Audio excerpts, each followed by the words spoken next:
Les damos la bienvenida a Comprensión de los Tiempos con su clase Factor H con el pastor Arturo Andrade. Entonces, vamos a orar y le damos la bienvenida, le damos paso al pastor Arturo. Señor, gracias por este día, por esta sesión, por estas clases tan interesantes y pedimos que seas tú ayudándonos a ser entendidos, abre nuestras mentes, nuestros corazones y en el nombre de Jesús también pedimos que bendigas al pastor Arturo, su familia y estas clases, Señor, que sean de mucha bendición para mucha gente, Padre, en el nombre de Jesús. Amén. Amén. Pastor Arturo, le damos la bienvenida. Pues qué bueno volver a estar aquí juntos para tener esta sesión en el Factor H. Ayer fue muy emocionante poder ver algunos conceptos claves, ponernos de acuerdo en algunas cosas importantes frente al tema de la hermenéutica, que aunque es un tema bien interesante y práctico, a veces algunos se han tornado como técnico, como difícil, como complicado, pero realmente la hermenéutica está al alcance de todos, es beneficiosa para todos aquellos que quieran estudiar la Biblia y aprender de ella.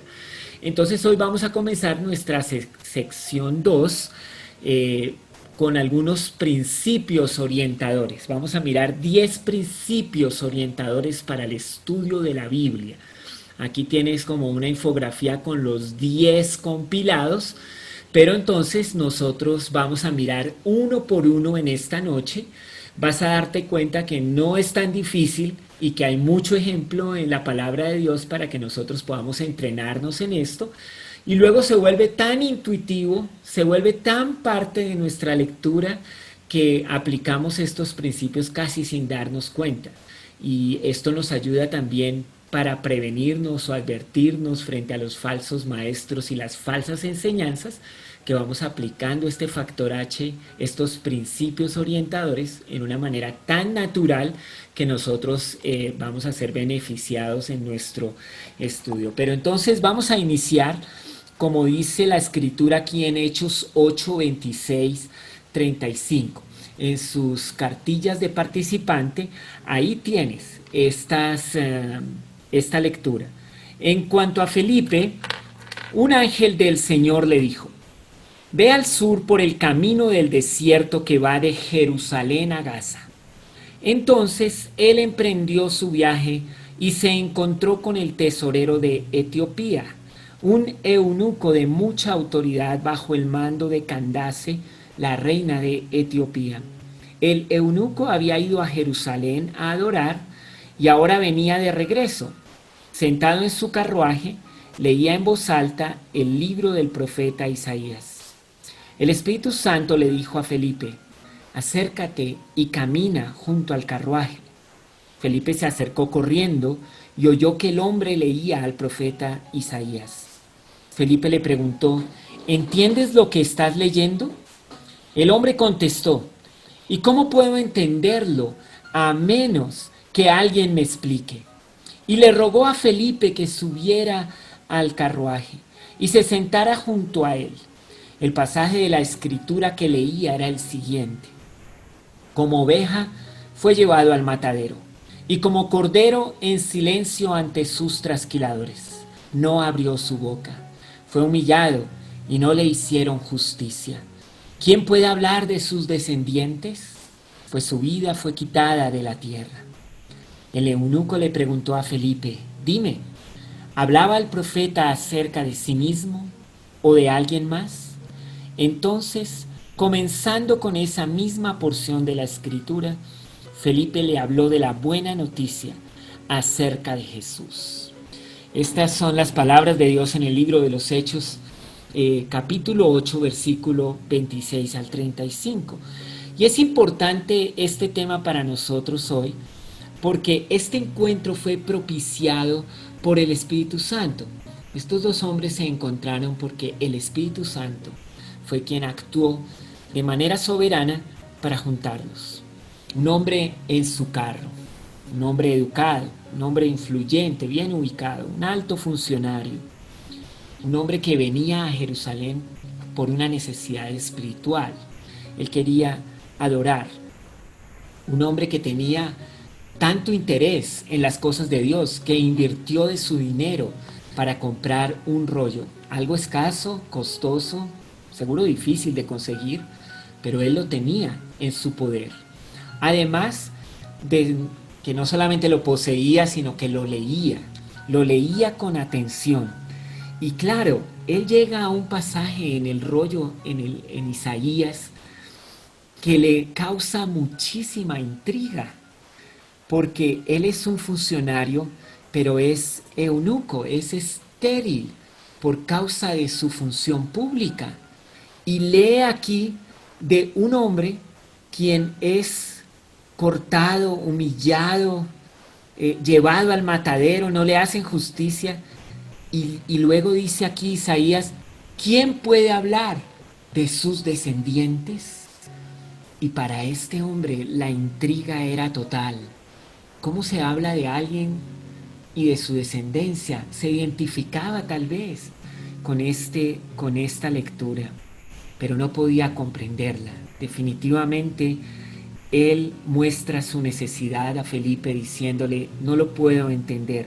Tal vez estaría preguntando a Dios, ¿qué significa este pasaje? ¿Cómo se podía interpretar?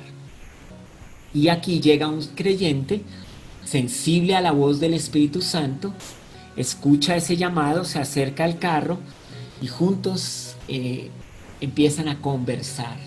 Desde este pasaje, Felipe fue capaz de explicar las Escrituras hasta presentarle a Jesucristo el Señor. Es que el personaje principal de toda la Biblia es Jesucristo, Dios el Hijo, enviado para nuestra salvación. El tema principal de toda la Biblia es la salvación que Dios le regala al ser humano. La restauración, la redención del plan de Dios a través de Jesucristo, quien vino, murió, fue sepultado y resucitó. Entonces, esta es la importancia de este pasaje para nosotros hoy. Necesitamos ser creyentes que son sensibles a escuchar la voz de Dios y movilizarnos cuando el Espíritu Santo nos lo pide, pero también ser capaces, desde cualquier parte de la Escritura, con una correcta interpretación, presentar a Jesús, el Señor y Salvador. Entonces, por eso, vamos a aprender esos principios orientadores que nos van a ayudar en este día a comprender estos textos que leemos de la Biblia. Vamos con el primer principio orientador. Usted tiene escrito en su cartilla de participante, tiene escrito cada uno de los principios.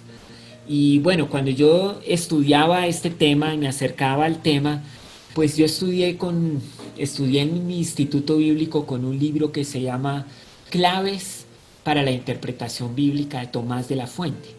Ya es un libro que tiene bastantes años, sin embargo volví a rescatarlo ahora para refrescar algunos conocimientos, y ahí hay más de 10 principios. Encontré en mi biblioteca otro libro que se llama Entendamos, de Walter Henriksen. Él tiene 24 principios. Pero aquí solamente vamos a ver 10 que me parece que están bien compilados, que están bien claros y que, digamos, agrupan algunos de estos otros principios. Así que pon mucha atención y tienes unos espacios ahí para que puedas colocar los ejemplos que tenemos. Entonces, el principio dice lo siguiente: dado que las escrituras se originaron en un contexto histórico, deberían interpretarse teniendo en cuenta el entorno histórico y cultural. Las palabras deben ser interpretadas en armonía con su significado en los tiempos del autor. La escritura se originó en un contexto histórico y se puede entender tan solo a la luz de la historia bíblica. Entonces, como ejemplo tenemos a Jonás. Jonás recibió un llamado de Dios. Usted recuerda ese llamado de Dios a Jonás. Puedes verlo ahí en la escritura, en los primeros versículos, que se nombra quién era Jonás y claramente su nombre, su ascendencia, todo. Y el llamado: ve a Nínive y predica la palabra de Dios. En realidad este libro hubiera sido el libro más corto de la historia bíblica. Un libro como con 5 versículos. O sea, vino la palabra de Dios para Jonás, le dijo a Jonás a dónde ir, y Jonás pues fue, predicó, se convirtieron y ya. 5 versículos. Sin embargo, este libro son como 4 capítulos porque Jonás no quiso ir a Nínive.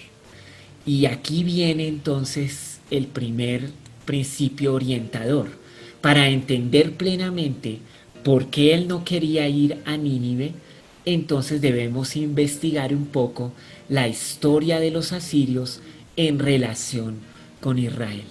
En este ejemplo que les estoy dando, este reino asirio siempre estaba amenazando a Israel. Era gente muy cruel, era gente muy mala y tenían una opresión continua y constante con Israel.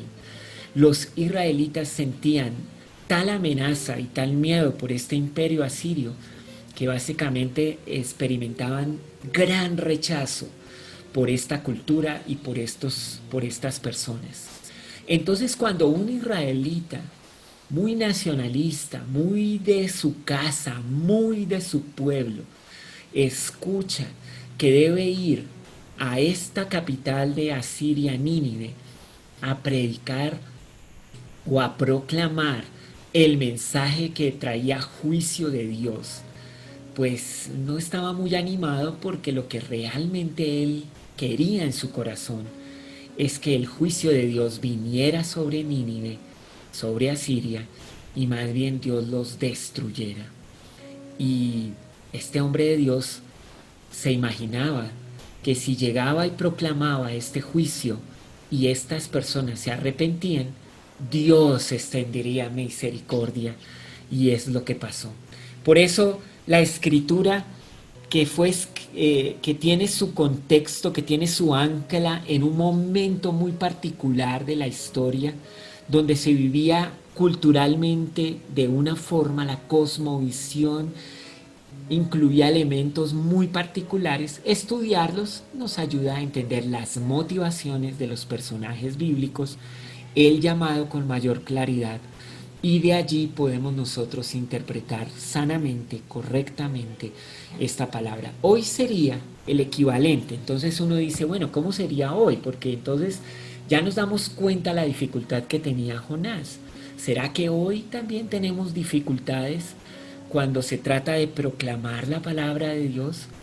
Tal vez algunas personas que nosotros resistimos, rechazamos, no nos caen bien, nos hacen daño, nos amenazan, y Dios nos pide que vayamos y compartamos el Evangelio.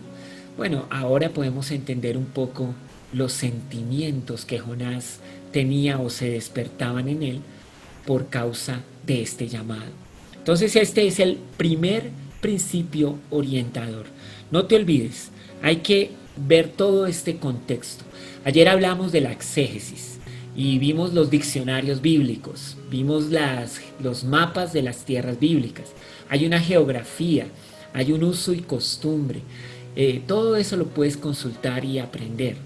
Hay comentaristas que les gusta darnos más sustancia sobre el uso y costumbre, como William Barclay. Entonces son comentaristas que puedes consultar con seguridad y te ayudarán a entender un poco más los entornos socioculturales de la época. Ahora vamos a nuestro segundo principio orientador. Intente verse a sí mismo como parte de los eventos bíblicos.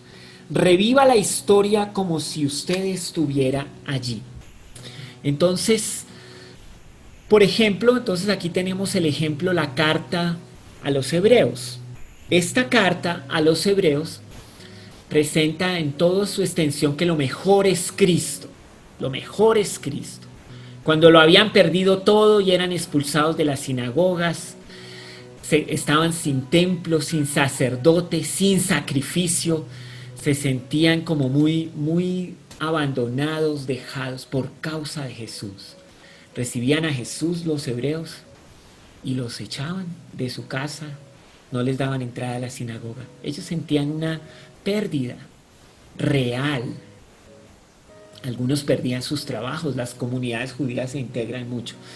Entonces, en la carta a los hebreos hay una advertencia y también hay palabras de ánimo. Es como esta doble mensaje que siempre se encuentra en esta carta. Se les advierte, se les anima y se les da ejemplos para que ellos no decaigan en su fe. Pero entonces imagínate tú viviendo el primer siglo. Por causa de la fe, has perdido lo que es más valioso e importante para ti. Has perdido tus relaciones sociales, la oportunidad de entrar en la sinagoga. Has perdido los héroes de tu fe en un momento. Y entonces, ¿ahora qué voy a hacer? La carta a los hebreos empieza a decir a estas personas: tranquilo, tienes un mejor sacerdote, tienes un mejor sacrificio, hay un mejor templo. Jesús es mejor que los ángeles, es mejor que Moisés. Y los héroes de la fe seguirán siendo estos que han creído, que han colocado su confianza en Él. Cuando tú te ubicas en ese momento particular y vives estas presiones que ellos vivían, o intentas imaginar estas presiones que ellos sentían, entonces las palabras de ánimo de esta carta y las advertencias toman mejor sentido. Mira, ahí en Hebreos es donde se dice la palabra es como una espada de dos filos que penetra muy profundo en nuestro corazón. Ahí es donde se dice: no dejes de congregarte, como algunos tienen por costumbre, pero han perdido sus relaciones. Sí, pero la comunidad es importante. Entonces, intente verse a sí mismo como parte de la historia. Reviva la historia como si usted mismo estuviera allí. La diferencia en el primer punto y este segundo es que en el primero tú entiendes la geografía, lo sociocultural, cómo se vivía, y ahora en este segundo punto tú revives como las emociones, los sentimientos que ellos podrían estar experimentando como parte de los hechos que ellos vivían. Entonces ese es nuestro segundo principio orientador. Ahora vamos a un tercer principio orientador. Este es bien interesante. Interprete un pasaje en armonía con su contexto. Un texto sin contexto puede ser un pretexto para cualquier cosa. Ese sí es un principio fundamental para todo en la vida, pero especialmente cuando lees la Biblia. Un texto sin un contexto puede ser un pretexto para cualquier cosa. En realidad es un asunto serio. La mayoría de las falsas doctrinas están ancladas en un solo versículo de la Biblia que no tiene como relación con nada más de la palabra de Dios. Por eso hay que tener muchísimo cuidado con esto. Y bueno, tengo unos ejemplos para mostrarte. Bueno, el contexto puede ser inmediato. Esto es cuando tiene que ver con, el contexto tiene que ver con los versículos que están antes y o después del, digamos, del pasaje que estás leyendo. Ese es el contexto inmediato. El contexto mediato, ese contexto mediato es como los capítulos que rodean al texto. Entonces ahí lo tienes. El contexto testamentario, o sea, ¿está en el Antiguo Testamento o está en el Nuevo Testamento? Entonces este es el contexto testamentario. Y el general obviamente es toda la Biblia, ¿no? Toda la Biblia es el contexto. Entonces hacemos bien en estar atentos al contexto en el que estamos leyendo y tener en cuenta todo esto. ¿Qué versículos rodean a mi versículo? También, ¿qué capítulos?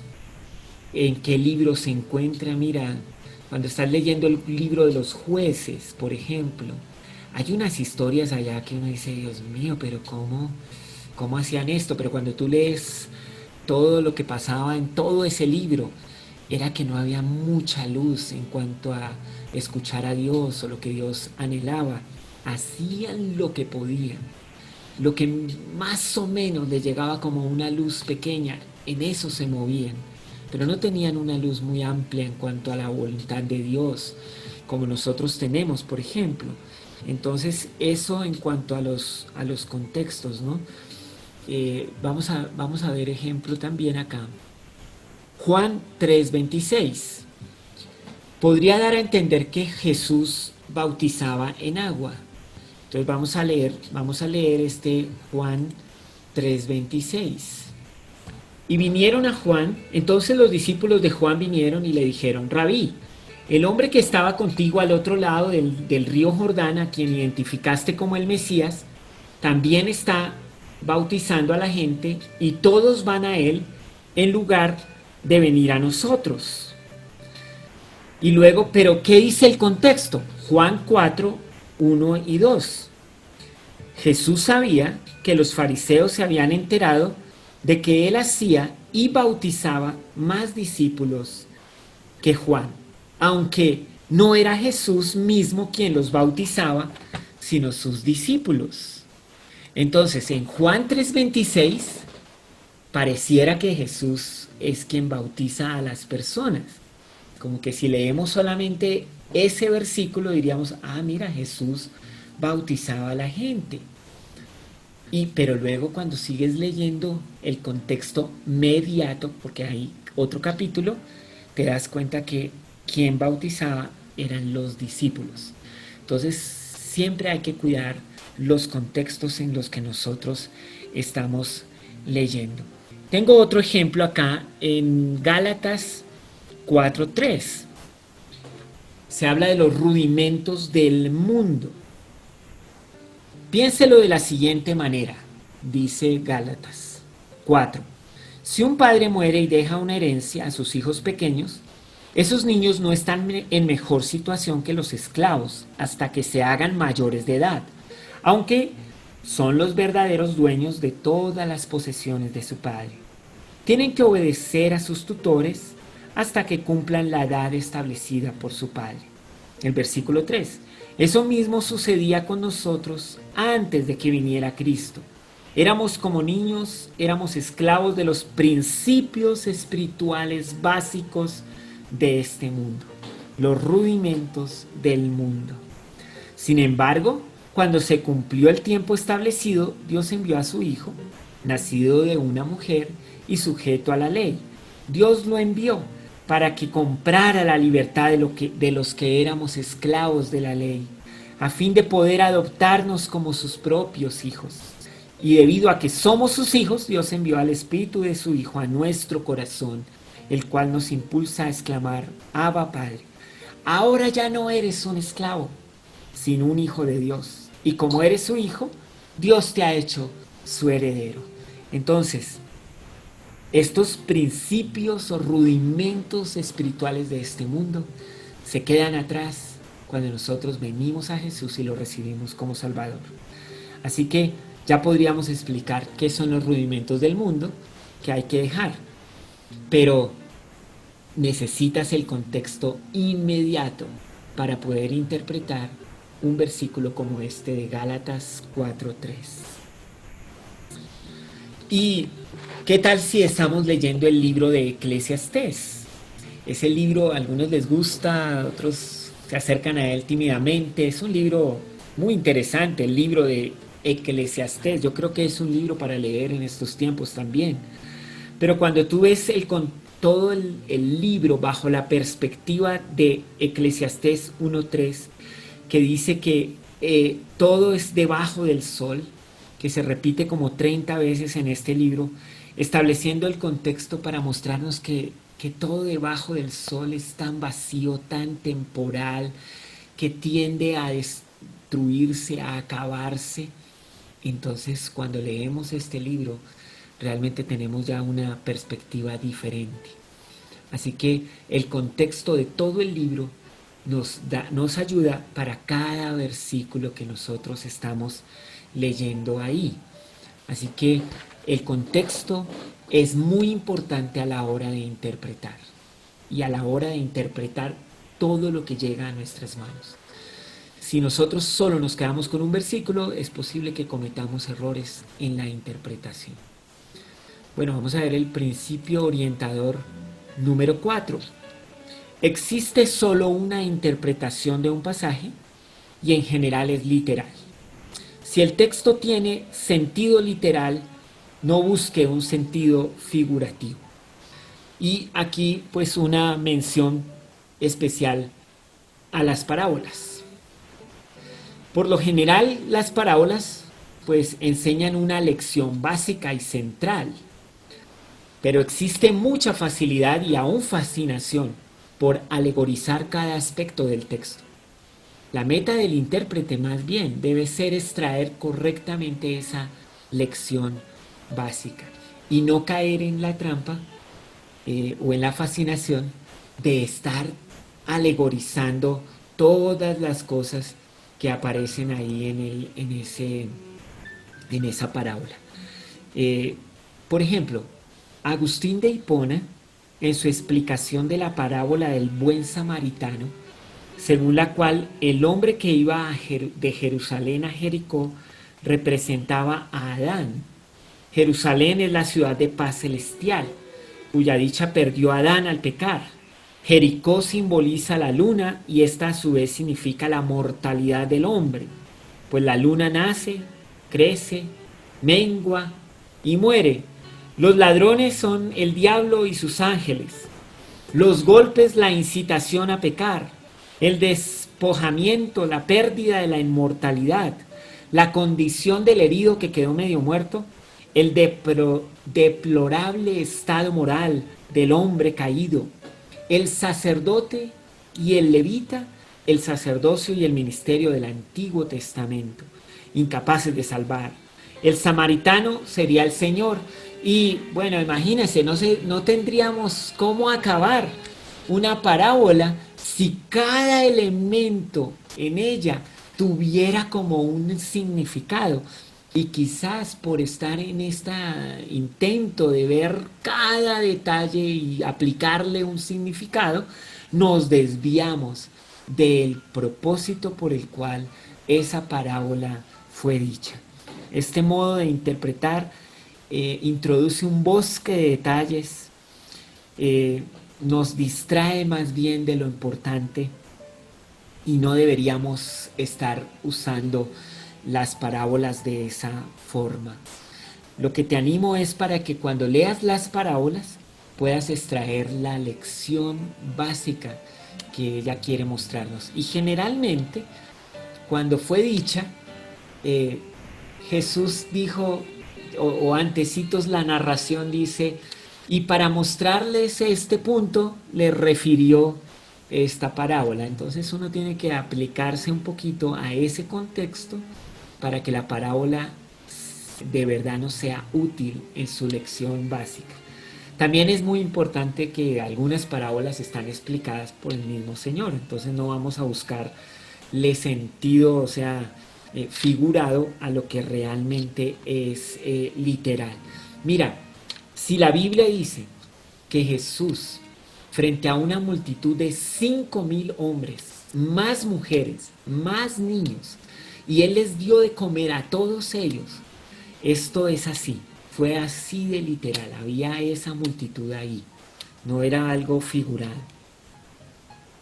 El mismo texto nos puede aclarar cuando algo realmente es figurado. Por ejemplo, si tú estás leyendo las palabras de Jesús cuando dice que Él es la puerta o que en nuestro interior correrán ríos de agua viva, entonces pues eso es figurado y ahí mismo dice, pero esto dijo Jesús del Espíritu que habrían de recibir los creyentes. Entonces el río de agua viva es una figura para mostrarnos el Espíritu Santo que vendría sobre nosotros. Pero la misma Escritura nos da esas pistas y no debemos dejarnos fascinar por tantos detalles o hacer oscuro un texto que ya es claro. Así que si un pasaje es figurado, cuando queremos interpretarlo literalmente, pues sería imposible. Primera de Juan 6:53, si no coméis mi carne, dijo Jesús, ¿no? La carne del Hijo del Hombre y bebéis su sangre, no tenéis vida en vosotros. Querer interpretar este versículo literalmente sería absurdo, porque entonces nos estaría invitando a un tema de canibalismo que en la Biblia no aparece en ninguna parte. Timoteo 1:13, Pablo le dice a Timoteo, habiendo sido blasfemo, perseguidor, injuriador, mas fui recibido a misericordia. Pues este pasaje lo debemos interpretar literal, no soporta otra interpretación. Así fue el apóstol Pablo. Lo que él está diciendo es así de real. Entonces, podemos concluir este cuarto principio diciendo, no interprete lo literal figurativamente. No interprete lo figurado literalmente. Claro, ahora cuando nosotros estamos viendo los principios nos parece como tan obvio, tan del sentido común. Y sí, es que realmente esto tiene que ver mucho con nuestra manera de ver las cosas, pero ojo, apliquémonos a estos principios y especialmente a la Biblia. El quinto principio. El objetivo de la interpretación es comprender el significado claro para los receptores originales. No busque significados ocultos o místicos, sino más bien diga lo que el texto dice. Encuentra el punto clave y permanece en él. Esto es muy importante. Es uno de los principios que necesitamos hoy más que nunca tener con claridad. Por ejemplo, el término aceite de Santiago 5:14 significa lo que dice. El enfermo debe ser ungido con aceite, literal. Claro, puede tener un sentido espiritual en cuanto a que hablamos de la unción sanadora de Dios o la acción del Espíritu Santo, porque un símbolo del Espíritu Santo podría ser el aceite. Pero cuando estás leyendo Santiago y cuando Santiago lo dijo, realmente lo que hacían en la práctica era tener un aceite que equivalía como a una medicina y la ponían sobre las personas enfermas para aliviar sus dolencias. Y bueno, claro, obviamente la medicina ha tenido avances muy, muy fuertes y la interpretación sería, mira, no está mal que vayamos al médico y apliquemos medicina, porque cuando Santiago lo dijo, ese era el uso que le daban al aceite. Y nosotros en la iglesia podríamos decir que, claro que sí, que el Espíritu Santo es un símbolo del Espíritu Santo y que cuando nosotros oramos por los enfermos ellos pueden sanar, pero hay más partes de la Escritura que te animan a esto de la práctica de orar por los enfermos y no jalar tanto el texto de Santiago para que esto de la unción con el aceite sea como la única manera en que nosotros podemos explicar que podemos orar por los enfermos. Entonces, no vamos a buscar, digamos, algunos significados ocultos o místicos, sino más bien apliquémonos a esto. No tienes que tener un código para realmente decodificar la Biblia. Hace muchos años había un libro por ahí que se llama como el Código Secreto de la Biblia. Hace poco me llegó otra vez ese libro ya en PDF a mi computador. Quizás algunos creyentes han llegado a tener esto. Y bueno, la tesis del autor de este libro es que ellos desarrollaron algoritmos matemáticos, pusieron esto en un computador y empezaron a mirar cómo se desarrollaban estos algoritmos, y que con estos algoritmos pudieron ver que en la escritura o en la Biblia se daban ciertos eventos o se mostraban ciertos eventos que en la historia ocurrieron y al seguirlo corriendo podían decir qué eventos futuros podían correr. Y cuando pues yo fui invitado a ver esta información y a ver cómo era que funcionaba esto, había algo muy profundo que yo decía, pero ¿será que sí? ¿Será que realmente necesitamos algo tan complicado, tan elaborado, tan modelado matemáticamente, computadores y todo esto, para poder entender las palabras de Dios, el mensaje de Dios para nosotros? Y lo cierto es que no. Dios no quería ocultar su verdad, su palabra, su voluntad, su deseo. Él no lo quiere ocultar. Él quiere que sea claro para ti. Todo el esfuerzo de la Biblia es para que sus palabras estén muy cerca de la humanidad. Y pues por eso la bibliología me encanta, porque veo lo sobrenatural de Dios haciendo un esfuerzo más allá de lo humano. Todo su poder ahí para que nosotros podamos tener este libro que ha sido tan perseguido, tan tratado de ser acabado tantas veces en la historia y aún permanece para nosotros. Así que no necesitamos códigos, no necesitamos ninguna cosas ocultas ahí para entender la palabra de Dios. Hasta un niño puede entender las escrituras. Eso dice la palabra del Señor ahí en 2 de Timoteo 3:15, que tienen un significado para que nosotros podamos ir a la salvación. Las enseñanzas del Señor son perfectas, reavivan el alma. Los decretos del Señor son confiables, hacen sabio al sencillo. Salmo 19:7.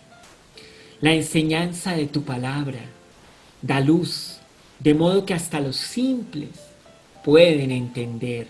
Salmo 119:130.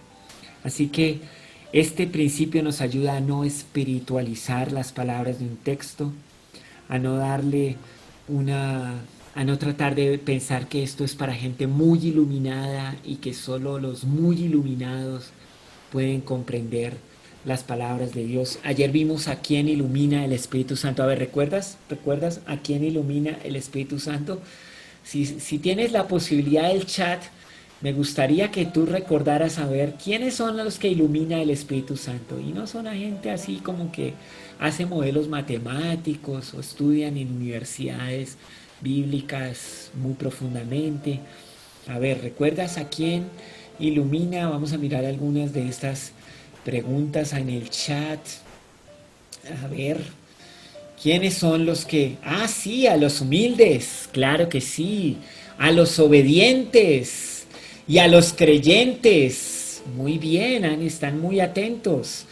Esta es una conferencia buena por eso, porque nos muestra con sencillez.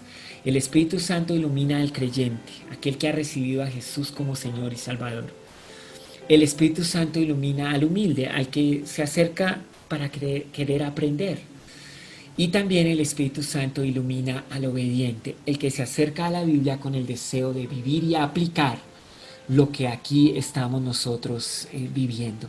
Así que gracias por las respuestas en el chat. Y mira, realmente no es tan complicado. No, el Espíritu Santo no va a iluminar al que pues está, quién sabe dónde, en la academia. No.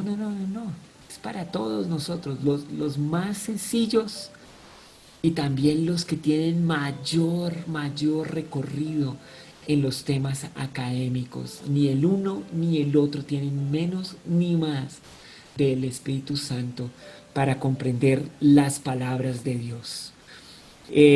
Otro término, este me gusta, este término, aquí venga a ver, lo tenemos, el término vino, de Efesios 5:18, significa vino literal, aquel que era de uso común en los tiempos bíblicos. Era una mezcla de una parte de vino por 3 o 4 de agua. Este era el vino en los tiempos bíblicos. Cuando la Biblia dice que Jesús en la última cena tomó vino, es literal. Cuando Efesios 5:18 dice que no se embriaguen con vino es literal. Ahora, nosotros podemos pues darle un sentido más amplio cuando interpretamos el tema del vino. Por ejemplo, en Efesios 5:18, que no te embriagues con vino en lo cual hay disolución, sino más bien sea lleno del Espíritu Santo. Claro que nosotros podríamos dar una aplicación a este texto mostrando que el hombre no debería estarse esclavizando de algunos hábitos o algunas cosas externas en su vida que le hicieran perder el equilibrio, la ecuanimidad, el balance en su vida, sino que más bien se llene del Espíritu Santo. No necesitas sino al Espíritu de Dios para tener una vida plena. No necesitas nada más. Podríamos nosotros jalar el significado, pero ya es una aplicación. La interpretación es vino, sí, que esclaviza, que es adictivo, que destruye, que disuelve la vida. Claro que sí. Nosotros necesitamos verlo de esa forma. Otro puntico aquí en este quinto principio orientador en cuanto al significado claro para los receptores originales y no buscar significados ocultos o místicos, es con los nombres bíblicos. Un principio importante es que los nombres bíblicos no solo se usaban para distinguir a una persona de otra, sino que también a veces señalaba características personales e individuales de las personas que llevaban ese nombre. Es bien sabido que los hebreos ponían los nombres intentando darle un carácter al que llevaba el nombre. Y bueno, esta práctica la tenemos ahí. Por ejemplo, David significa amado, Jacob significa suplantador, Jesús significa salvador, Pablo significa pequeño. Y bueno, tú podrías así. Simón significa caña. Y resulta que Jesús viene y le dice, bueno, Simón, ¿sabes? Ya no serás como caña. Ahora serás Pedro, como piedra, firme, estable, ya no llevado de un lado para otro, ahora ahí, firme. Entonces, bueno, es como el significado de los nombres que podría ser interpretado, pero hay que tener cuidado con esto porque pues no se trata de encontrar cosas ocultas en la Biblia, se trata es de ver lo más claro de la Biblia. Y sí, a veces yo recuerdo una vez una prédica en mis tiempos de creyente, que mi pastor llegó un día y leyó un versículo y era como una genealogía, eran como 4 o 5 nombres, y leyó el versículo y dijo, vamos a orar y con este versículo hoy vamos a hablar. Y yo decía, Dios mío, pero ¿qué va a decir de este versículo si son solo 4 nombres? Pero cuando mostró el significado de cada nombre en el hebreo, entonces tenía todo sentido. Pero es algo que requiere de mucho estudio y él lo presentó de una manera con mucha gracia y no es algo que realmente se repita mucho. La verdad yo no he hecho una prédica así en mi vida de solamente tomar los nombres y a través de sus significados mostrar un mensaje bíblico. Creo que la Biblia tiene mayor claridad en sus textos y en esos debemos nosotros enfocarnos. Bueno, vamos a mirar ahora el sexto principio bíblico. Dice así, la Biblia se interpreta mejor a sí misma. La escritura es la que mejor explica la escritura. Deje que los pasajes claros lo ayuden a interpretar los que son poco claros. Por ejemplo, la condenación de Isaías respecto al deseo de Judá de buscar la ayuda de Egipto y de poner su confianza en una fuerte caballería. Isaías 31:1. Estuvo tal vez motivada en gran parte por una orden que Dios les dio en Deuteronomio 17:16, donde decía Dios a su pueblo que no fueran a Egipto a buscar caballos. Entonces, ahí lo tienes en Isaías 31:1 y Deuteronomio 17:16, la Biblia explicándose a sí misma. pasajes paralelos. Entonces Mateo 3, 13 al 17 y Marcos 1, 9 al 11, ambos se refieren al bautismo de Jesús. Son pasajes paralelos. Hacemos bien entonces en tener estos pasajes paralelos en cuenta. Y los evangelios, o sea, digamos en los evangelios sinópticos se llaman así porque se escribieron como muy cerca uno del otro y entonces refieren muchas veces las mismas historias, y por eso un estudio de la Biblia, cuando uno lee en un pasaje y luego mira el otro, eso ayuda mucho. También, por ejemplo, algo interesante de la Nueva Traducción Viviente, que es una de las traducciones más actuales de la Biblia al español. Hicieron un trabajo de encontrar las palabras en los evangelios griegas, la palabra griega que se repetía en cada evangelio. Entonces al español hicieron el esfuerzo de adjudicarle la misma palabra en español. Esto es una ayuda tremenda porque pues cuando uno está leyendo entonces los evangelios puede fácilmente ver dónde están las palabras similares y los pasajes paralelos. Es una ayuda en la Nueva Traducción Viviente. Las anteriores versiones no tienen esta ayuda, entonces una palabra que es la misma en griego puede ser traducida al español con diferentes palabras cuando está en Mateo, cuando está en Marcos, cuando está en Lucas, aún en el Evangelio de Juan. Entonces, para tener en cuenta. Y las parábolas, a veces el mismo Señor Jesús daba la explicación a la parábola, como por ejemplo la parábola del sembrador en Mateo 13, que en el mismo capítulo tiene su interpretación. Y libros enteros, ¿no? Por ejemplo, el libro de Levítico, cuando ya tú lees la carta a los hebreos, puede tener su mejor comentario. La Biblia se explica mejor a sí misma.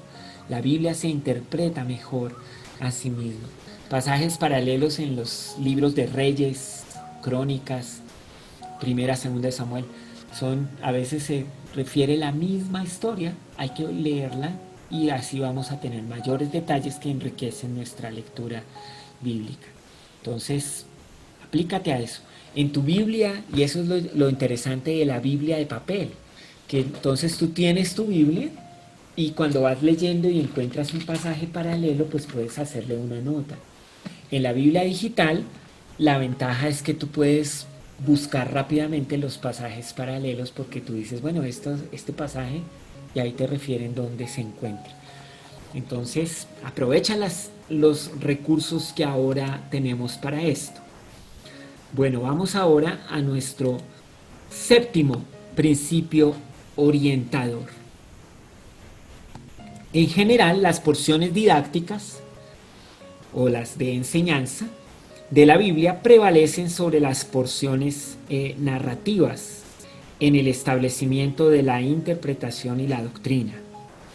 Los ejemplos bíblicos son vinculantes únicamente cuando están apoyados por un mandato. ¿El pasaje es narrativo o es normativo? Entonces, esto es lo que dice este séptimo principio orientador. Entonces aquí tengo, si tú tienes tu Biblia, puedes buscar Marcos 1:35. Vamos a mirar de Marcos 1:35 un ejemplo de lo que es narrativo, y Primera de Tesalonicenses 5:17, lo que sería mandato o norma bíblica. Marcos 1:35 y Primera de Tesalonicenses 5:17. Y voy a ir un poco despacio en este principio orientador porque es uno de los más claves. Todos son muy importantes, pero dale atención a este séptimo principio. Yo creo que debemos que hacer también un resumen de los 6 anteriores. Ya llevamos 6 y nos adentramos en este 7. Marcos 1:35. A la mañana siguiente, antes del amanecer, Jesús se levantó y fue a un lugar aislado para orar. ¿Cómo le parece este versículo tan emocionante de la vida de Jesús? A la mañana siguiente, Antes del amanecer, Jesús se levantó y fue a un lugar aislado para orar. Entonces, después de meditar en este versículo, después de estar ahí con Él, puede ser que tú sientas del Señor que necesitas estar a solas para orar, que necesitas levantarte muy temprano de mañana para orar, que necesitas buscar a Dios con mayor intensidad. Y es un buen ejemplo para tu vida, claro que sí. Sería una aplicación apropiada y de gran beneficio para tu vida espiritual. ¿Qué sería entonces el asunto aquí con Marcos 1:35?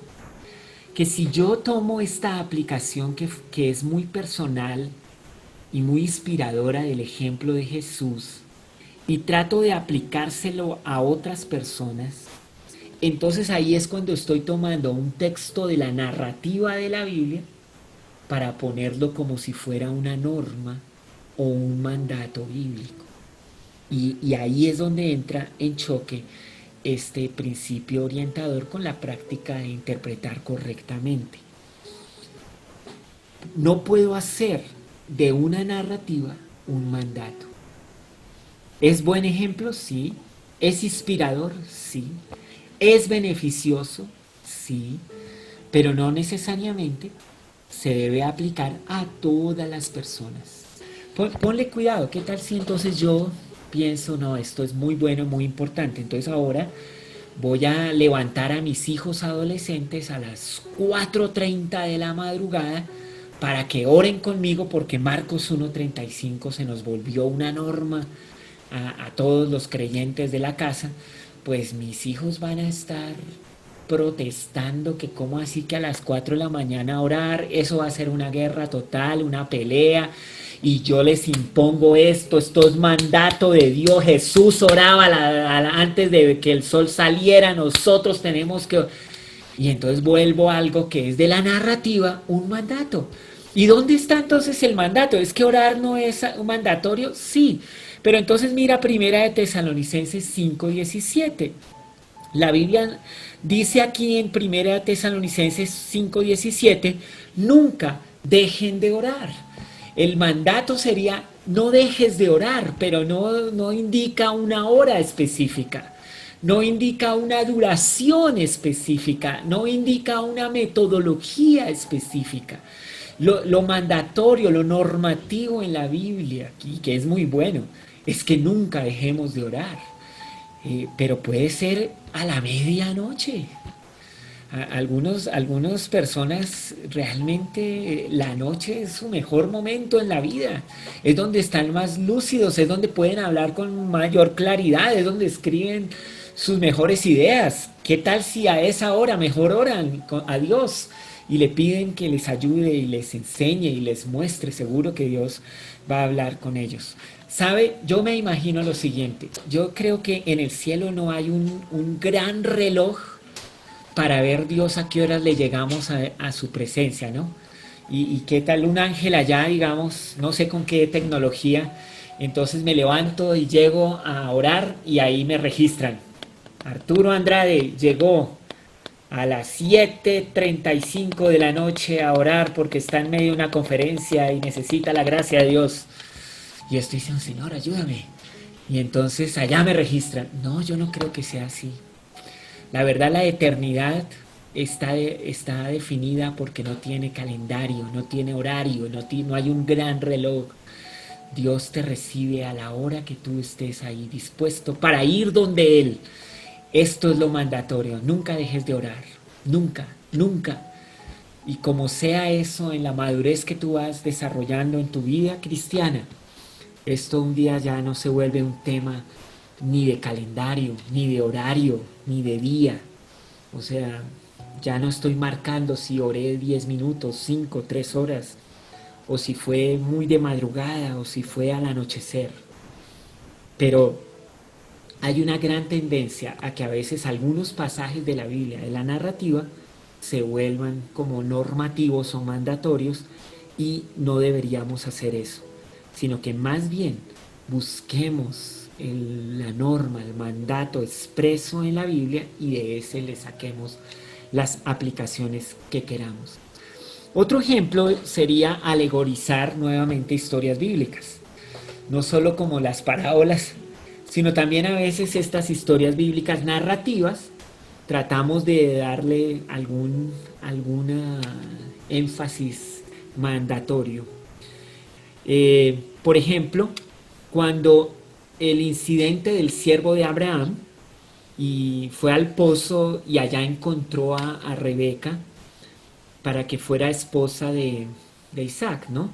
Entonces aquí podría alguien decir que el siervo de Abraham serían como los creyentes que quieren encontrar a Cristo, que sería Rebeca, y deberían hacerlo en el pozo de la palabra de Dios.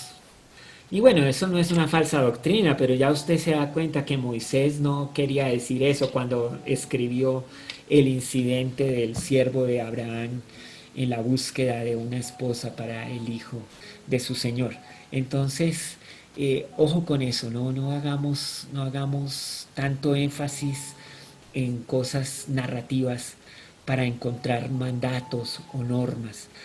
Sin embargo, claro, predicar la narrativa es maravilloso. Yo mismo he predicado las historias de la Biblia y este es el esfuerzo. Siempre que se pone un principio, hay que mostrarlo también en alguna de las cartas doctrinales más fuertes.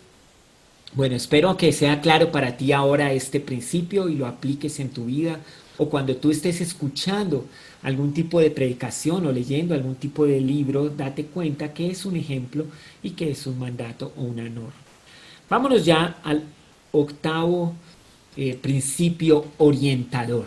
El octavo principio orientador. Cuando dos ideas o doctrinas de la Biblia parece que se contradicen, aférrese a ambas, manteniendo cada una en perfecto equilibrio con la otra. Deje que el misterio sea misterio y que Dios sea Dios. Recuerde que la mente finita del hombre no puede comprender por completo la mente infinita de Dios. Mira, aquí tengo como 3 ejemplos. La naturaleza doble de Jesucristo. Él es plenamente Dios y Él es plenamente hombre. La elección soberana de Dios y la responsabilidad del ser humano por sus acciones. Otro tema sería la Trinidad, o sea, 1 más 1 más 1 igual 1. O sea, Dios es Padre, Hijo, Espíritu Santo, pero es un solo Dios. Bueno, son doctrinas que están claramente especificadas en la Biblia, pero para nosotros a veces es un poco difícil interpretarlas y algunas de ellas realmente serán un misterio y seguirán siendo por siempre. Nosotros somos personas creadas por Dios y nuestra capacidad es finita. Alguien podría preguntar, bueno, pero entonces ¿para qué Dios las dejó en la Biblia? Si no sería fácil para nosotros acercarnos a ella. Bueno, yo creo que realmente ambas cosas son importantes, o sea, ambas doctrinas son importantes, ambas ideas son importantes y necesitamos aceptarlas ambas. Solo que tenemos una tendencia muy marcada a que la vida y todo sea lineal entre nosotros o que todo venga de uno aquí, otro acá y a veces no podemos comprender que las cosas pueden estar al mismo tiempo fluyendo. Fui, digamos, animado a estudiar el tema de la soberanía de Dios y la responsabilidad del hombre, la elección y la libre elección humana. Un tema muy complejo en la Biblia, pero está en toda la Biblia. A veces Dios hace y Él hace. Y a veces es como si el hombre escogiera, dijera, hiciera. ¿Cómo podemos conciliar estas dos ideas? Preguntando a un profesor de Biblia, me decía, bueno, eso es como los rieles por donde transita un tren. El tren para transitar necesita los 2 rieles y los 2 rieles deben estar paralelos Deben estar ahí al mismo, uno al lado del otro, y ahí van a fluir. Si usted intenta juntarlos, el tren se estrella. Y si usted intenta separarlos, pues da lo mismo. Entonces la soberanía de Dios es como un riel y la libre elección humana, el libre albedrío, la libre decisión humana es el otro riel. Desde Génesis hasta Apocalipsis van fluyendo estos dos rieles y nosotros tenemos que caminar en ambos. No podemos estar ni separándolos, ni quitando uno, ni juntándolos, porque no nos va a funcionar. Hay que aceptar que estas dos ideas son ambas correctas, bíblicas, están ahí y son para nuestro provecho. ¿Cómo también alguien podría entonces aplicar esto en una manera? Por ejemplo, si una persona no es creyente, nosotros creemos que Dios quiere salvar a todos. Segunda de Pedro 3:9, ¿no? Dios no quiere que ninguno perezca, sino que todos procedan al arrepentimiento. Entonces yo voy a compartirle el evangelio a todo el mundo. Y cuando alguien ya recibió a Jesús como Señor y Salvador y ha pasado de muerte a vida, ahora es un hijo de Dios. Entonces qué bueno decirle, ¿sabes qué? Dios te había elegido desde antes de la fundación del mundo. Había un decreto de Dios que predestinó tu destino eterno. Eres salvo porque Dios quería que vinieras a ser su hijo. Entonces, pero ¿cómo así? ¿Qué tal si yo no hubiera escogido? No, pero es que ya escogiste, ¿sí ves? Entonces, tienes que ir con ambas ideas al mismo tiempo. Quizás a la hora de hablarlas es lo importante, porque al que no es creyente, ¿qué tal decirle? No, quién sabe si usted Dios lo tiene predestinado. ¿Qué hacemos? ¿Cómo vamos a hacer para saber? ¿Será que le predico o no le predico? Porque si Dios no lo ha elegido, me va a rechazar. No, yo no sé. Yo tengo que vivir con la idea de que Dios quiere salvar a todos, que es su voluntad. Y cuando es salvo le digo, oye, te felicito, ¿sabes qué? Dios ya te había escogido desde antes. Ambas doctrinas las acepto, las vivo. Pero tiene su tiempo para hablar a cada uno, cada doctrina. Tiene su momento para explicársela o decírsela a cada uno. Así que no nos vamos a confundir con esto, sino vamos a aceptar que realmente la palabra de Dios tiene estas ideas que parecen contradictorias, pero que realmente tienen su lugar y su momento. Otro ejemplo sería, este es muy interesante, ¿sí?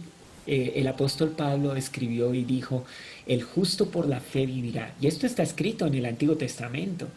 Pero Santiago dijo, muéstrame tus obras y entonces yo veré tu fe. Y no es por obras para que nadie se gloríe. Entonces, ¿qué pasó? Pablo y Santiago estaban peleados, se andaban contrapunteando. No, recuerda, el Espíritu Santo inspiró a ambos. Cada uno tenía una intención dirigida por el Espíritu Santo para escribir. Claro que sí, las obras no te van a ayudar para que Dios te reciba como su hijo. Pero cuando tú eres el hijo de Dios, las buenas obras abundan. Entonces Santiago está hablando más bien de, quiero ver una evidencia de eso que internamente está ocurriendo en ti. Y Pablo más bien está diciendo, ¿sabe qué? Deje de confiarse en lo que usted puede hacer para creer que Jesús es el que hizo todo por usted. Entonces son dos mensajes realmente distintos, pero que a nosotros nos podrían parecer contradictorios. Y bueno, podríamos ir por otros pasajes de la Biblia, encuentra los tuyos. Yo solo te estoy dando los principios orientadores generales y algunos ejemplos, pero realmente el entrenamiento comienza después de esta sesión, cuando usted esté leyendo la Biblia y encontrando estos aspectos y definiendo con estos principios lo que usted va a hacer o a decidir. Y bueno, ahora nos vamos entonces a nuestro principio orientador número 9. El propósito principal del estudio de la Biblia es cambiar nuestra vida, no solo aumentar nuestro conocimiento. Usted no ha estudiado la Biblia por completo hasta que no la haya aplicado en usted mismo y en los demás. Entonces haga de la aplicación de la verdad su objetivo final. Entonces este principio nos anima a que estemos realmente preparados y dispuestos a poner en práctica lo que aprendemos. Lo que aprendo debo procurar aplicarlo a mi vida. En Juan 5:39 y 40 se acercaron a Jesús con muchas preguntas. Un grupo especial de hombres, líderes, estudiosos de las Escrituras, muchas preguntas. Y entonces Jesús les contestó lo siguiente: ustedes estudian las Escrituras a fondo porque piensan que ellas les dan vida eterna. Pero las Escrituras me señalan a mí, dijo Jesús. Sin embargo, ustedes se niegan a venir a mí para recibir esa vida. Juan 5, 39 y 40. El espíritu de obediencia demanda del lector, que el lector esté preparado y dispuesto a poner en práctica lo que aprende. O sea que nosotros realmente lo que hacemos bien cuando estudiamos la Biblia y permitimos la iluminación del Espíritu Santo es porque queremos ser obedientes. Y parece obvio, este principio se repite mucho, pero es que de verdad a veces la Biblia no toma el lugar en la vida que debería tomar. Solo para citarles otro ejemplo, la Biblia es un libro que tiene muchísimos principios en cuanto a cómo las personas deberían desarrollar su área financiera. Sin embargo, es la más ignorada en este tema por parte de los creyentes. A veces la consejería bíblica aplicada a temas de la familia, al tema de las finanzas familiares, al tema de la crianza de los hijos, al tema de la relación de la pareja. Y uno empieza como a conversar con las personas cristianas acerca de estos temas y bueno, sorprendente, conocen las Escrituras, saben lo que la Biblia dice. En una ocasión era sorprendido porque había un hombre que hasta me podía decir versículos que yo mismo no había considerado sobre el tema. Le dije, no, espérese que yo tengo que anotar esos versículos, están muy buenos. Pero ¿cuál es el problema? La obediencia. Vivir en ellos, caminar en ellos, aplicarlos cada día. Bueno, ese es otro tema. Pero ahí es donde te quiere Dios. Ahí es donde te quiere Dios para realmente sacar a tu vida adelante. La transformación que el Espíritu Santo hace en la vida es real. Y el testimonio que Dios quiere mostrar a este mundo de una Biblia siendo vivida está ahí siempre dispuesto a la mesa. Y yo sí quisiera que los creyentes, tú que me escuchas aquí y ahora, no solamente puedas decir aquí está mi Biblia, sino que digas aquí está mi Biblia, míreme que yo la vivo. Así es la Biblia, así se hace. Ese es el noveno principio orientador. Cuando tú te acercas a ella con el deseo de obedecerla. Y bueno, llegamos al último principio orientador de la noche. Este principio dice lo siguiente: aunque hay una sola interpretación, hay muchas aplicaciones y al aplicar la Biblia, esta debe ser consistente con la interpretación. Un texto nunca puede significar lo que nunca significó. Una sola interpretación, sí. Muchas aplicaciones, sí, es verdad. Aquí tienes mi ejemplo en Gálatas 3:11. El justo por la fe vivirá. Y entonces, ¿cuáles serían las aplicaciones de este texto? Pues una aplicación podría ser que hay un error si mezclamos fe y obras. Entonces tú dices, el justo por la fe vivirá. Y le dices a alguien, ¿sabes? No mezcles fe y obras. Eso es un error. Pero también, por ejemplo, alguien empieza a caminar el tema del pecado y trata de autojustificarse de alguna manera. Pues hay que decirle, oye, ten cuidado porque el justo es por la fe que vivirá. Y esto afecta la vida. Hay santidad cuando alguien cree esto.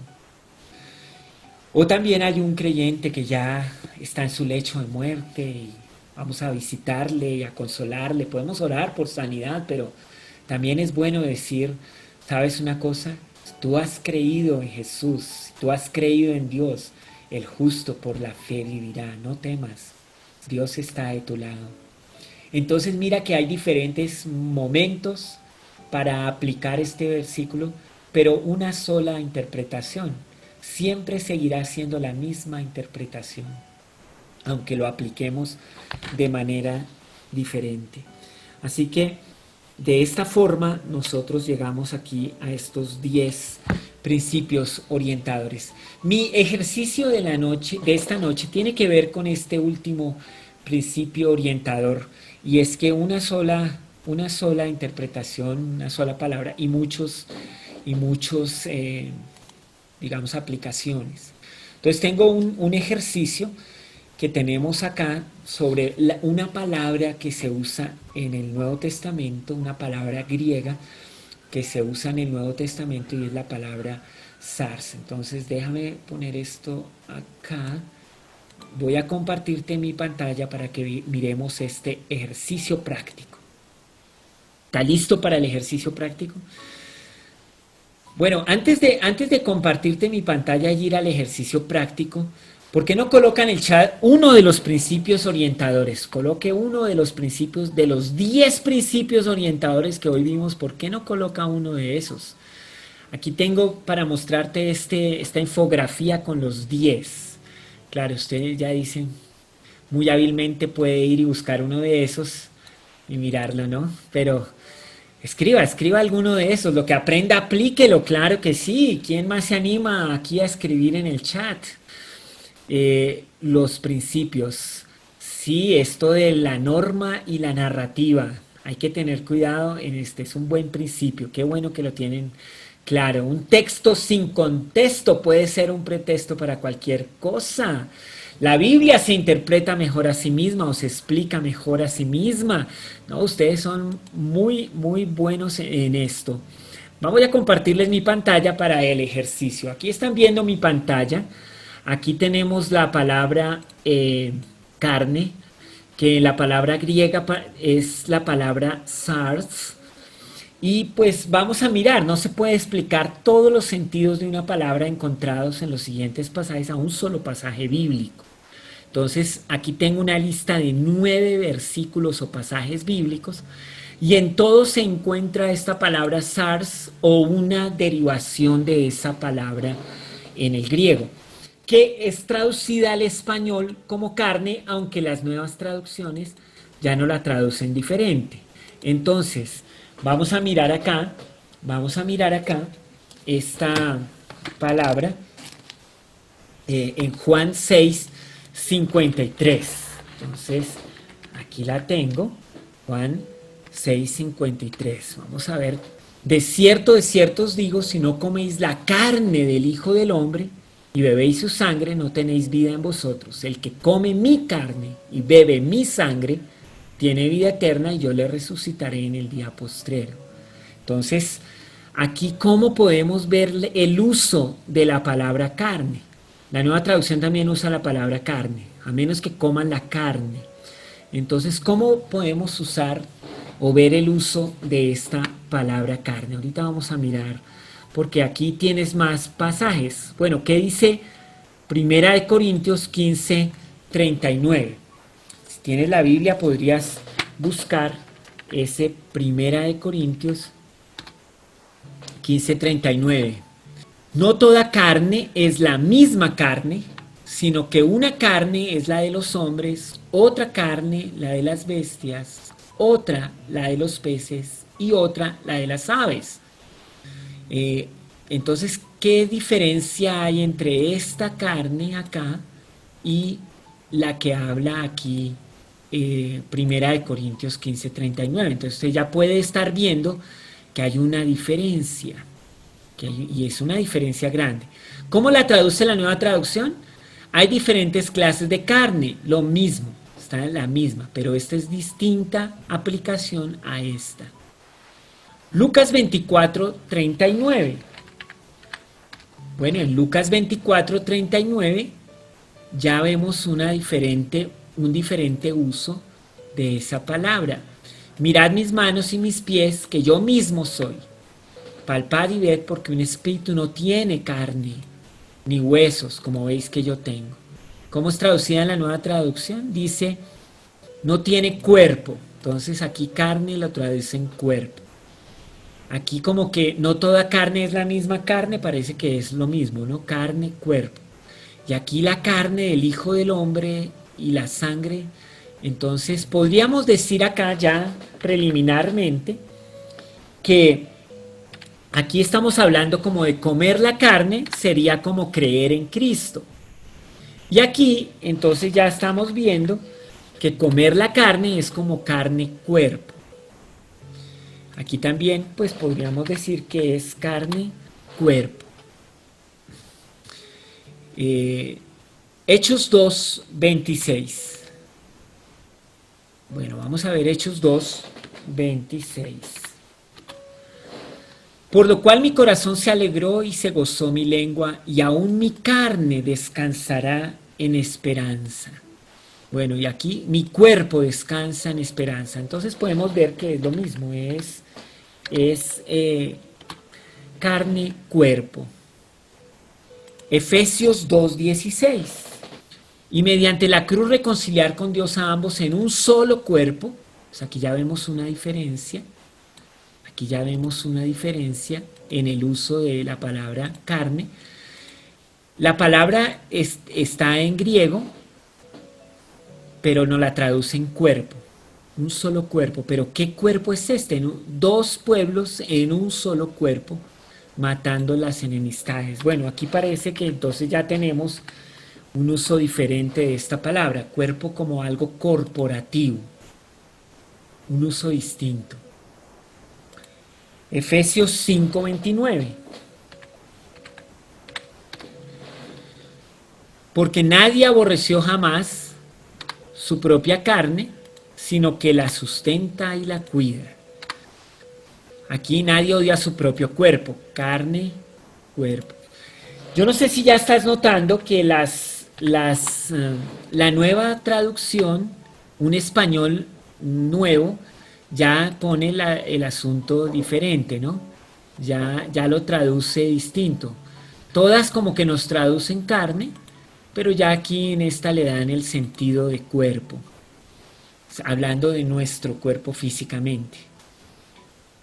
Juan 1:13. A los cuales no son engendrados de sangre ni de voluntad de carne, sino ni de voluntad de varón, sino de Dios. Wow, entonces aquí ya es otro uso distinto. Y aquí, ¿cómo no lo hace la nueva traducción viviente? Lo pone así, o de la iniciativa humana. Entonces sí es como más claro. Ellos nacen de nuevo no mediante un nacimiento físico como resultado de la pasión o de la iniciativa humana, no de la voluntad de carne. Entonces es como que la traducción aquí, la idea de carne aquí es más bien la iniciativa humana para referirse a la persona. Romanos 7:25. Dice, gracias doy a Dios por Jesucristo, así que yo mismo con la mente sirvo a la ley de Dios, mas con la carne a la ley del pecado. Wow.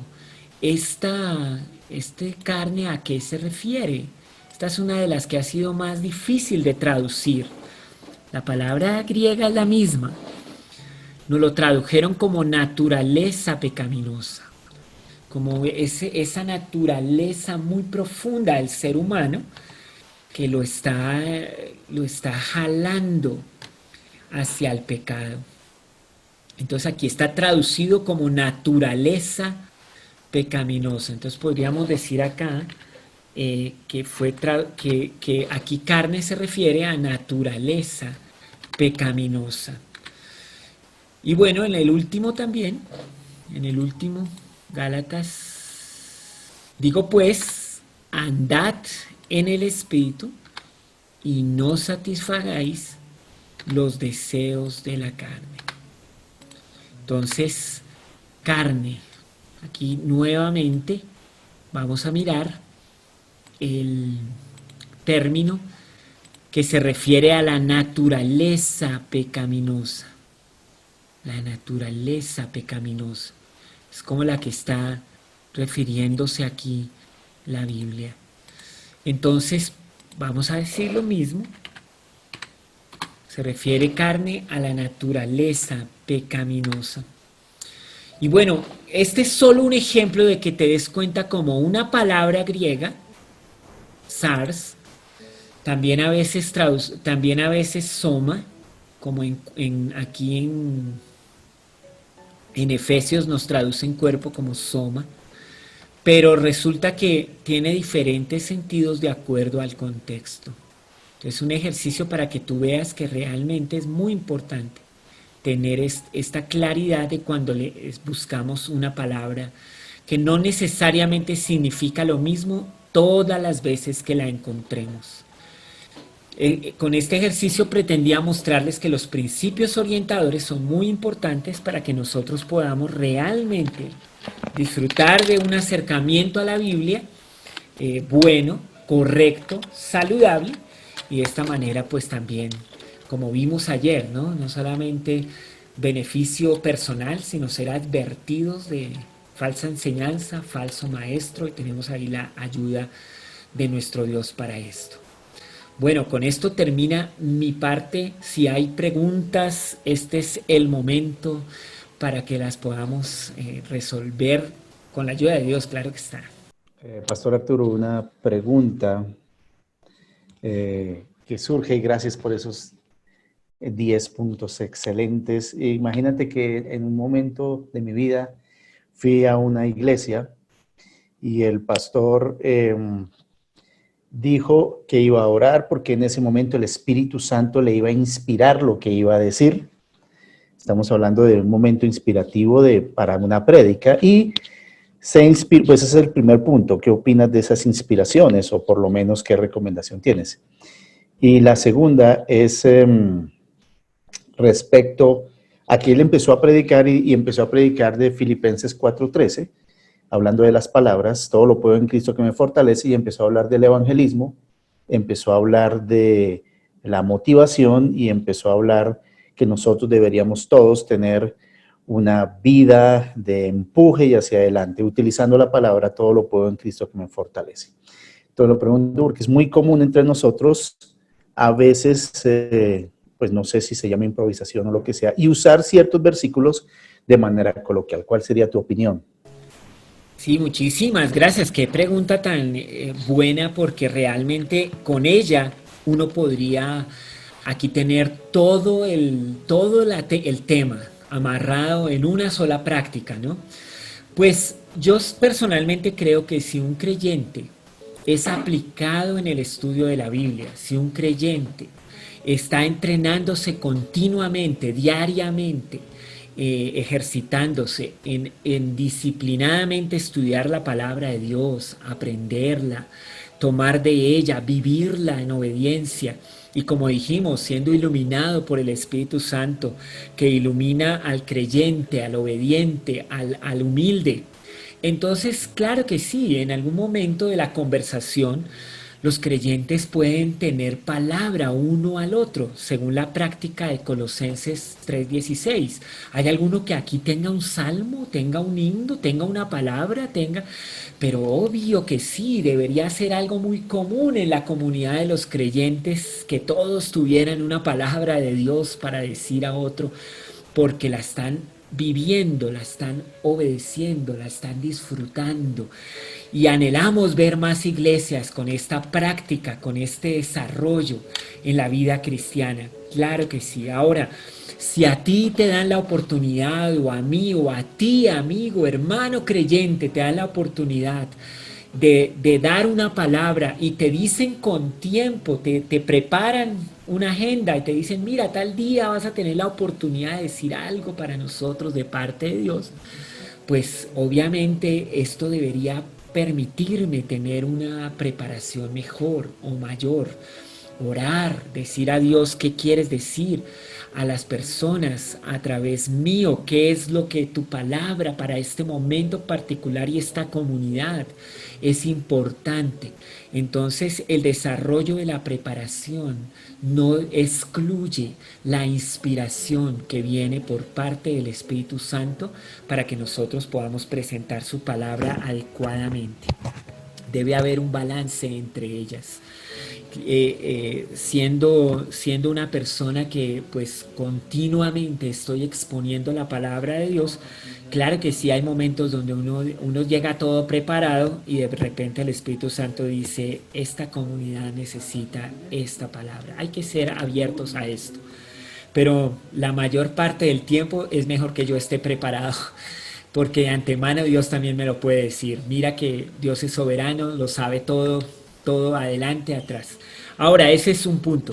El segundo punto es, claro, si yo llego ahí como a hablar lo que digamos está surgiéndome del momento y tomo una cita bíblica como esta que acabas de mencionar, de todo lo puedo en Cristo que me fortalece, y me olvido que está escrita a los filipenses, me olvido de su contexto inmediato, no me doy cuenta de ese contexto inmediato, los capítulos que está contenida esta cita bíblica. Entonces obviamente voy a usar un solo texto para realmente decir lo que a mí se me ocurre y no necesariamente lo que Dios estaba diciendo al puro comienzo cuando se escribió, y que su única interpretación sigue siendo la única válida para nuestro momento actual. Puedo ver aplicaciones de todo lo puedo en Cristo para que me fortalece, pero desde una única sola interpretación clara y correcta. Ahora, esto es casi una invitación a predicar Filipenses 4:13, pero no lo voy a hacer porque si no aquí nos quedamos hablando de estos versículos maravillosos, pero creo que es uno de los más abusados por la iglesia cristiana en cuanto a su aplicación o interpretación así a la ligera. Y lo único que quiero decir para concluir esta respuesta a esta pregunta es que no deberíamos nosotros usar la Biblia para decir lo que a nosotros se nos antoja. Últimamente parece que la tarima, la oportunidad de exposición de la palabra o la oportunidad de hablar en auditorios, sean virtuales o físicos, se ha convertido en la oportunidad para que yo diga lo que a mí se me ocurre y le salpico algunas citas bíblicas. Yo creo que la proclamación del Evangelio debe primero tener una base sólida en la buena interpretación de los creyentes y sobre eso construir una buena comunicación muy estable, muy bien estructurada al pueblo de Dios. Pero todo creyente tiene esa responsabilidad de hacerlo y también de cuando lo ve, pues no tomarlo todo así como se lo dan. Ok, eso sería lo que yo diría para esta pregunta. Sí, pastor, y hay una pregunta más. ¿Qué opina de ayudas como los diccionarios en hebreo y griego para una mejor interpretación de los textos originales?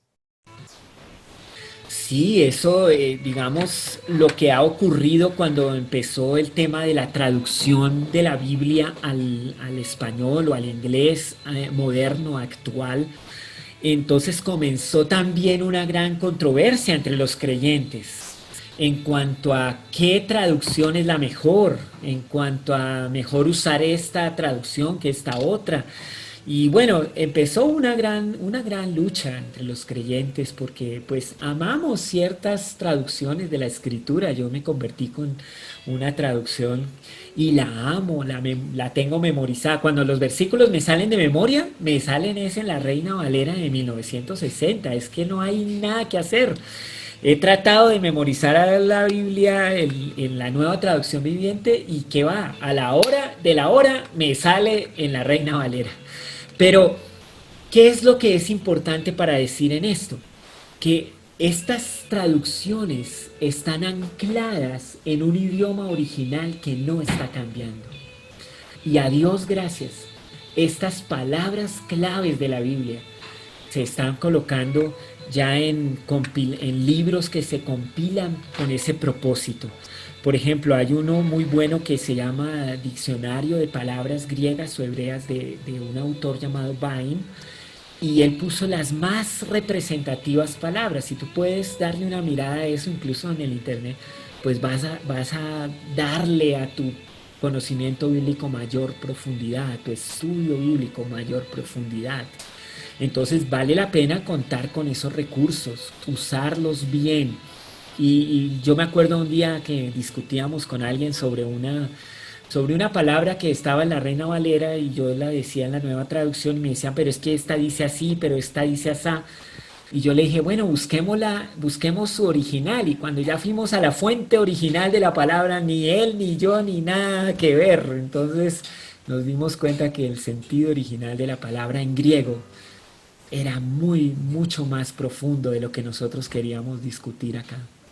Entonces vale la pena tener esos recursos siempre a la mano. Y no son difíciles de consultar, cualquiera puede consultarlos.